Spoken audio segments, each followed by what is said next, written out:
Hi, Victor. Nice to meet you.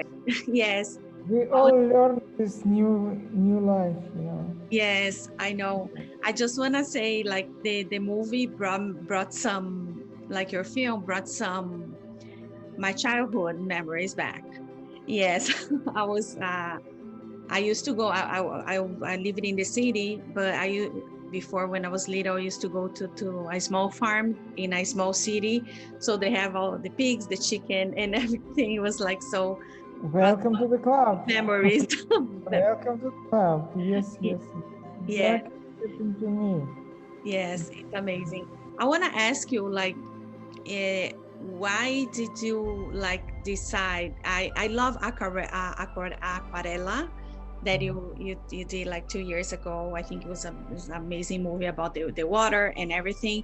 So I want to ask you why you have this idea to do this film about the animals, the way that like so natural, so organic, like the way that they live. Why did you decide to use the animals this time around?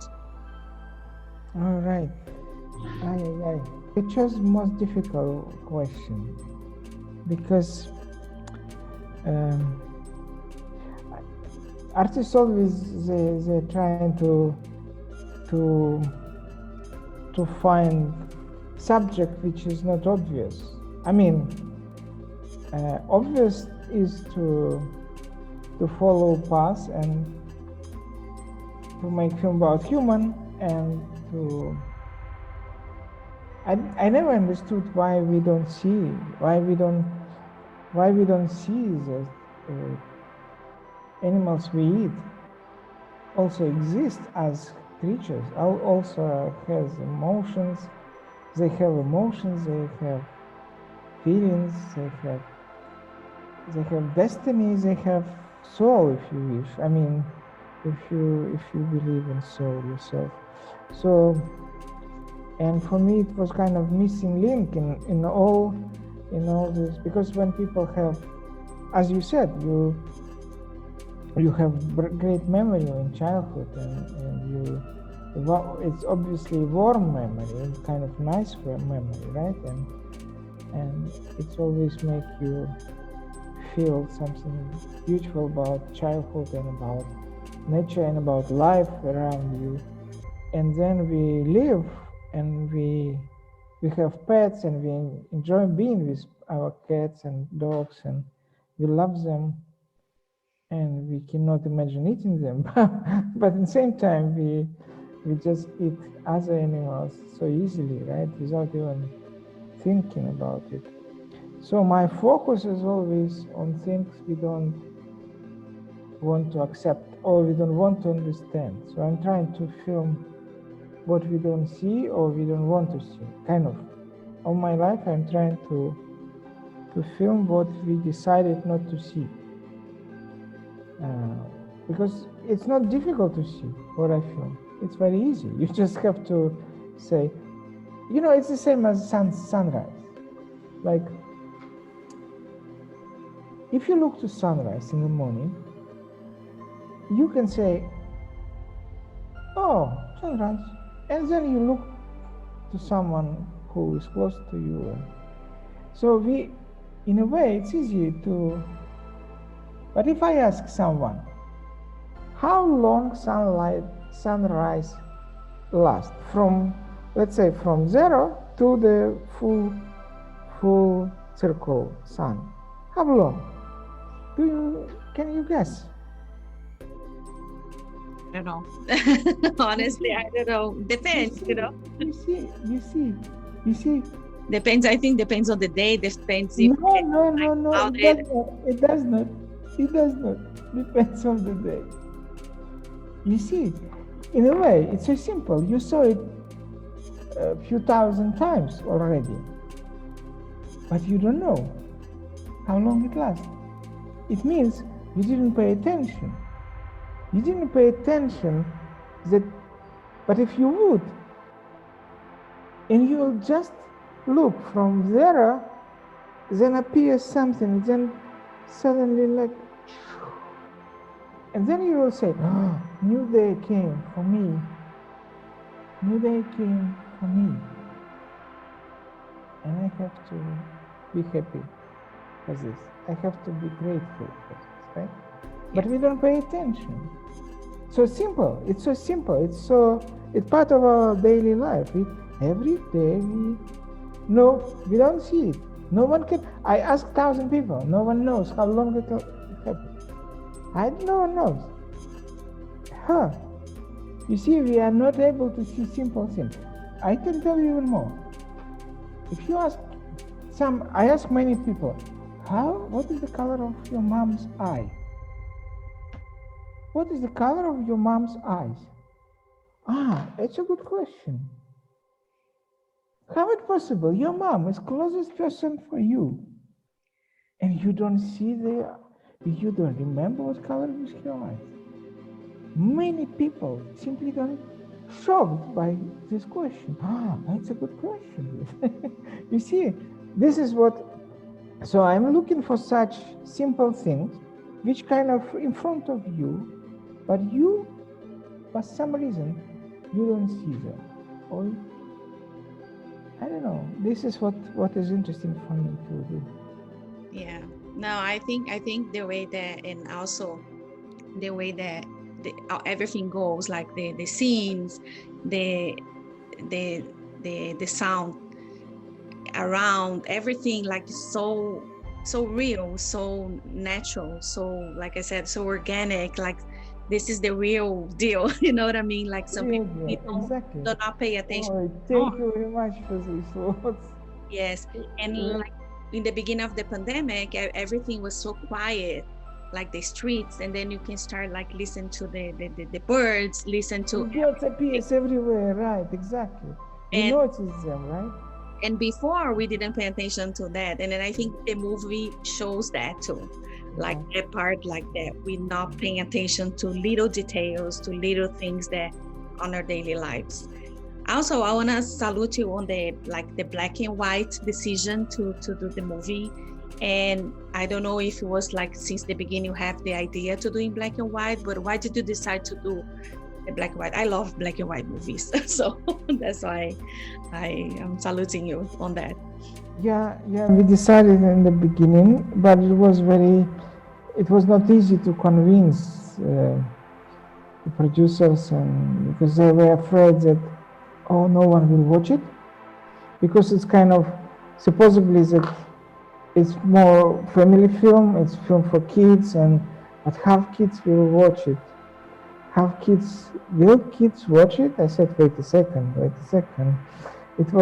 Cinema was born black and white, and most popular films in the last years, it was just, for example, like, I don't know, Roma, Cold War, Ida, and after all, Schindler's List, it's black and white films, of course, there are kind of wrong perception that, if it's black and white, probably people will not watch it. But in fact, it's opposite, because it gives you unconscious ideas that this is something serious. This is something timeless. This is something real. I mean, real, like something like a document in a way, right? Something that it's not fake fantasy world, but it's something like you have this unconscious knowledge that black and white has this document, archive, film chronic. I don't know in English how they call it. Do you understand what I mean? Yeah. And then it's also, for me, important was to send this. I believe we kind of in my opinion, cinema was born not to tell story, but to show you something. And this is how cinema was born. It was born as a single shot, black and white single shot. And you can see story yourself inside that shot. Then later we start cut and we start make entertainment from this. But in the beginning, it was not to tell story. It was to show, right? And this is why I always, I never agree with people say cinema is to tell story. I don't understand the point. To tell story, you have to be Lev Tolstoy, or Dostoevsky, or Faulkner, or I don't know, Flaubert, or Nabokov, whoever. You can tell, they can tell story. Filmmaking is to show, not to tell. Maybe story, maybe not, you know. But yeah. to show something people don't see, not able. Yeah. No, I think it's good. And how many hours of material did you Only have? six. It's not a lot. And almost nothing. Yeah. Almost nothing. It's like old school cinema. You know, when you really, because it was easiest. I mean, maybe because I start my career when it was in Soviet Union, when we are filming 35 millimeter only, and I learned at times that film was made from bones of animals, and I decided I cannot film a lot. So just to, you know, that for me it was tragic. You know, I was like person who do not eat meat and fish and chicken, and suddenly I film and I realized the film itself made from bones of animals. So that's why I decided not to film much. So I educate myself, or taught myself how to film very little, not much, and to know exactly what you need and to be ready. Filmmaking actually is not to film a lot, but to know what you need, to be ready in the right moment. Especially now you have new technology when cameras has pre-recording system. For example, I need you to smile, and for some reason I need in my film that you smile, but you today you are sad, and I need this shot when you smile. If I will use 35 millimeter camera, I will film and then throw away footage because you don't smile. But in new technology, I can film you but not record you. So it means camera recording, let's say 10 seconds, and then recording again this 10 seconds. So, and if you smile, I already have 10 seconds before. Now you smile, thank you very much. We recorded.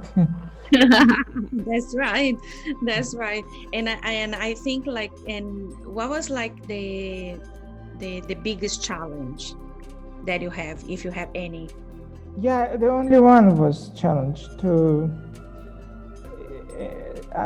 It took me more than 20 years to find a producer who will trust that this film could be important, interesting for people, and could be successful. No one wanted to give me money for over 20 years. This was the biggest challenge, the only challenge. When I convinced producer, the rest was easiest and happiest film ever for me in my entire life. Because what is important in filming, when you go and every day, you know, some film you make and you are suffering and doesn't work, and then you're disappointed, you destroy it, and then you think what I'm doing, and you think, oh, you are doing something wrong, and everything goes wrong. And there are some films you go and you're coming back every day and you feel, oh, I'm happier. Today I'm happier. Today happened something important for my personal life. not only filmmaker, right? So when you, as you said, when you were a child, when you communicate with animals, they give you something you cannot explain, but they give you something, right? They give you something like bigger than you can get from people, like something you cannot explain, you cannot grab, you cannot put in words, kind of connecting to the planet itself, right? They actually transition between human and the rest of the world, right? We don't know, for example, do dogs or do pigs or do cats understand other animals? We don't know, right? We don't know. So, and the fact that when you talk to dog and he understands you much more than you understand him, you kind of connect into this mystery, what is behind him, because you have history behind you. You how many, like your mom, your grandmom, maybe 5 generations, but it's actually not 5, it's actually 100, right? And when you talk to dog, or you hug with dog, or you play with dog, it's also 100 generation, or maybe million generation, or 1,000 generations before him, right? So you kind of connect with this mystery of the world, and this is why it's so difficult to understand why we are happy when we are with animals, because we are touching mystery of life. When we communicate with them, we are touching this secret of life. That's why it's beautiful to be with them. Yeah, which I believe that we are connected. Exactly. With everything. Victor, I just want to thank you so much for your time. It's a pleasure to talk to you. And I cannot wait for your next project. You're going to be surprising us, like with some. Yes, definitely. I cannot wait. Definitely. Thank you so much. Very soon. Thank you. Thank you very much. Thank you. Bye. Ciao.